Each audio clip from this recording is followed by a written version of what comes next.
तो भारत दिन प्रतिदिन विकास के क्षेत्र में आगे बढ़ता ही जा रहा है और अगर आपसी राजनीति की बात छोड़ दी जाए तो पीएम मोदी के 10 ऐसे शक्तिशाली इंफ्रास्ट्रक्चर प्रोजेक्ट हैं जो न्यू इंडिया को दिशा देने का काम करेंगे। तो दोस्तों आज की इस वीडियो में हम बात करेंगे 10 ऐसे प्रोजेक्ट के बारे में जो विश्व भर में भारत के प्रति लोगों का नजरिया ही बदल कर रख देगा। तो चलिए बिना वक्त जाया किए वीडियो को शुरू करते हैं। Number 1, bullet train. भारत ने जापान से सौदा करने के बाद साल 2015 में मुंबई से अहमदाबाद के बीच जापानी तकनीक से बुलेट ट्रेन शुरू करने की घोषणा की थी। सितंबर 2017 में जब बुलेट ट्रेन के लिए हाई स्पीड रेल कॉरिडोर का उद्घाटन किया गया था तब 15 अगस्त 2022 तक इस प्रोजेक्ट के पूरा होने की उम्मीद जताई गई थी। बाद में इसकी डेडलाइन 2023 तक बढ़ा दी गई थी। अब रेल मंत्री अवनीश वैष्णव ने उम्मीद जताई है कि 2026 तक बुलेट ट्रेन शुरू हो जाएगी। इस प्रोजेक्ट में तकनीकी सहयोग के लिए जापान को चुनने के पीछे उसकी तकनीक और सुरक्षात्मक पहलू है। जापान की बुलेट ट्रेन सबसे ज्यादा सुरक्षित मानी जाती है। इससे अब तक कोई बड़ी दुर्घटना नहीं हुई है और इस ट्रेन की रफ्तार 320 किलोमीटर प्रति घंटा होने वाली है। जहां अहमदाबाद से मुंबई के बीच बस का सफर 9 घंटे का और ट्रेन का सफर 6 घंटे का है। वहीं ये ट्रेन इस सफर को 2 घंटे 7 मिनट में पूरा कर देती है। इस प्रोजेक्ट में लगभग 25,000 करोड़ की लागत लगेगी।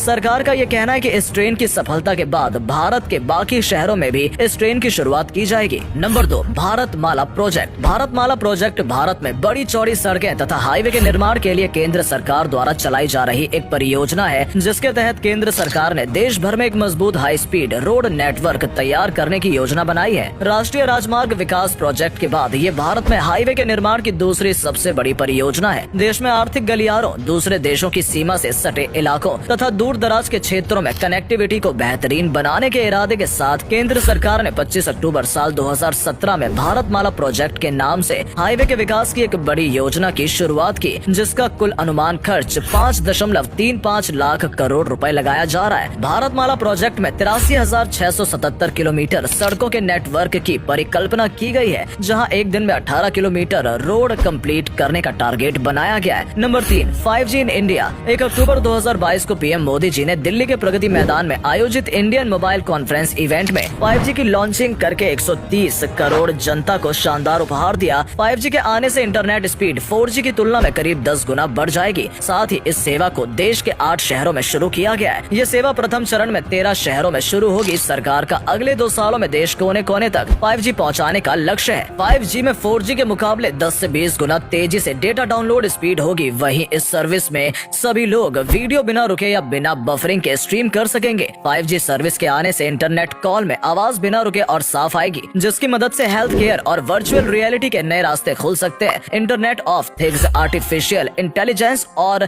रोबोटिक्स इंडस्ट्री को 5G सर्विस से काफी ज्यादा फायदा होगा। देश में ई गवर्नेंस का आधार काफी बढ़ जाएगा। साथ ही साथ मेडिसिन, एजुकेशन सेक्टर और कृषि को काफी बढ़ावा मिलेगा। Number 4, world longest electric highway. दोस्तों अब हमारे देश में इलेक्ट्रिक हाईवे बनने जा रहा है। ये दुनिया का सबसे बड़ा हाईवे होगा। 300 किलोमीटर लंबी दूरी वाले दिल्ली मुंबई एक्सप्रेस वे पर सरकार एक अलग ही हाईवे बनाने का काम कर रही है। इस एक्सप्रेस वे पर 350 किलोमीटर तक का काम भी हो चुका है और अभी 8 लेन बनाए जा रहे हैं। इनके अलावा 4 लाइन और बनाई जा रही है। दोस्तों ये प्रोजेक्ट समय ही नहीं बचाएगा बल्कि इससे प्रदूषण भी कम होगा। साथ ही बस और ट्रक 120 किलोमीटर प्रति घंटे की रफ्तार से चल सकेंगे। सरकार इलेक्ट्रिक हाईवे पर लगभग 2.5 लाख करोड़ रुपए खर्च करेगी। अन्य देशों की बात करें तो स्वीडन ने 2018 में दुनिया की पहली इलेक्ट्रिक सड़क की शुरुआत की थी, जो उस पर चलने वाली कार और ट्रक की बैटरी को रिचार्ज करती है। उसके अलावा जर्मनी ने भी चलते फिरते हाइब्रिड ट्रकों को रिचार्ज करने के लिए अपने मोटर में सिस्टम पर इलेक्ट्रिक हाईवे का निर्माण किया है। Number 5, Mumbai to Dubai under sea train project. दोस्तों ये प्रोजेक्ट बेहद चौंकाने वाला है, जो अबू धाबी में आयोजित UAE भारत कॉन्क्लेव के दौरान सामने आया है। पानी के नीचे 2000 किलोमीटर लंबा ये रेल मार्ग बनाने की योजना बना रहा है, जो मुंबई को संयुक्त अरब अमीरात के फुजिराह शहर से जोड़ेगी। जी हाँ दोस्तों, भविष्य में मुंबई और दुबई के बीच अंडर वाटर ट्रेन दौड़ती नजर आ सकती है। हाइपरलूप ड्राइव लिस्ट ट्रेन चलाने के बाद दुबई में कानों के प्रोजेक्ट पर काम करने पर विचार किया जा रहा है। इस रेल नेटवर्क से UAE भारत के अलावा क्षेत्र के दूसरे देशों को भी फायदा होगा। यात्रियों के अलावा तेल और अन्य सामानों के आयात निर्यात के साथ साथ नर्मदा नदी से UAE में पानी एक्सपोर्ट करेगा और US से तेल इंपोर्ट करेगा। भविष्य में ये प्रोजेक्ट भारत और UAE के बीच में होने वाली इंपोर्टिंग और एक्सपोर्टिंग में काफी ज्यादा मदद करेगा। नंबर 6, मुंबई रोप वे प्रोजेक्ट। मुंबई मोटर द्वारा शिरडी से एलिफेंटा तक समुद्री मार्ग पर लगभग 8 किलोमीटर का रोप वे बनाया जा रहा है। रहा है, जो दुनिया का सबसे बड़ा रोप वे होगा। खास बात यह है कि रोप वे मुंबई से धारापुरी इला फंटा द्वीप तक महज 14 मिनट में पहुंच सकेंगे। दोस्तों, जहां आज रोड से तय करने में 1 घंटे का समय लगता है, वहीं अब इस रोप वे की मदद से काफी कम समय मात्र में ही टूरिस्ट एलिफेंटा में घूम सकेंगे। इसमें 30 केबल सीटर कार होंगी, जिन्हें सपोर्ट देने के लिए 8 से 11 टावर लगाए जाएंगे। ये भारत का पहला रोप वे प्रोजेक्ट है जिस पर लगभग 700 करोड़ रुपए खर्च होने का अनुमान है। Number 7, central Vista redevelopment project. जल्द ही दिल्ली में सांसद भवन का नया रूप आपको देखने को मिलेगा। दोस्तों, इस परियोजना के लिए 14,000 करोड़ रुपए का बजट निर्धारित किया गया है।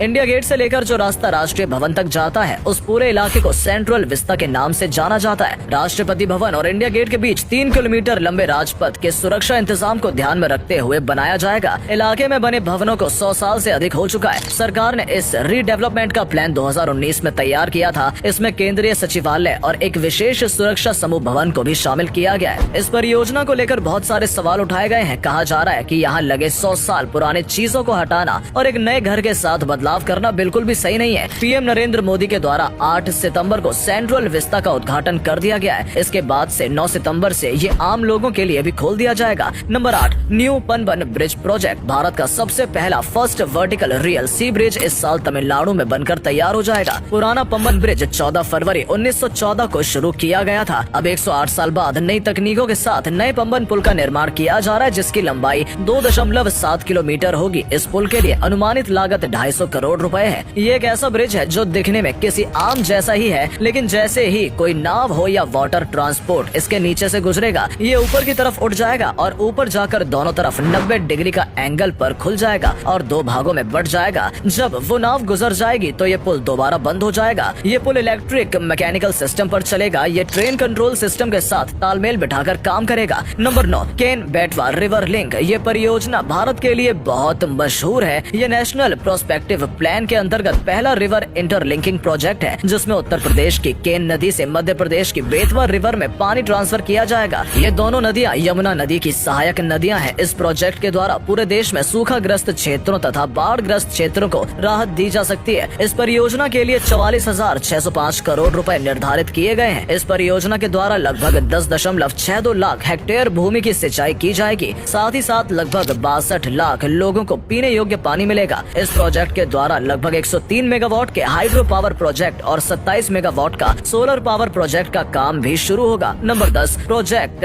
हिमैंक। दोस्तों, ये है अब तक का सबसे बेस्ट प्रोजेक्ट। भारत का ही नहीं, पूरे वर्ल्ड का बेस्ट प्रोजेक्ट। इसे बॉर्डर रोड ऑर्गेनाइजेशन ने जम्मू कश्मीर के लद्दाख में सन 1985 में शुरू किया था। ये दुनिया की पहली सबसे ऊंची मोटर वाहक रोड है जो ग्लेशियरों में उखेड़ी जा रही है। ये सड़क 19,300 की ऊंचाई पर है। ये सड़क पूर्वी लद्दाख में सशोमा से शाशोर तक बनाई जा रही है। ऐसी जगह में ठंड के अलावा इन बर्फीले इलाकों में हिमस्खलन का खतरा भी हमेशा बना रहता है। मौसम की वजह से इसे पूरा करना बहुत मुश्किलों से भरा रहा है, लेकिन भारत के लिए कुछ भी नामुमकिन नहीं है। दोस्तों, क्यों? सही कहा ना? तो दोस्तों, आज की वीडियो में इतना ही। उम्मीद है आपको ये वीडियो पसंद आई होगी। वीडियो को लाइक और शेयर करना बिल्कुल ना भूलें और तरह की और भी इंटरेस्टिंग फैक्ट वीडियोस देखते रहने के लिए चैनल को सब्सक्राइब कर लें। धन्यवाद।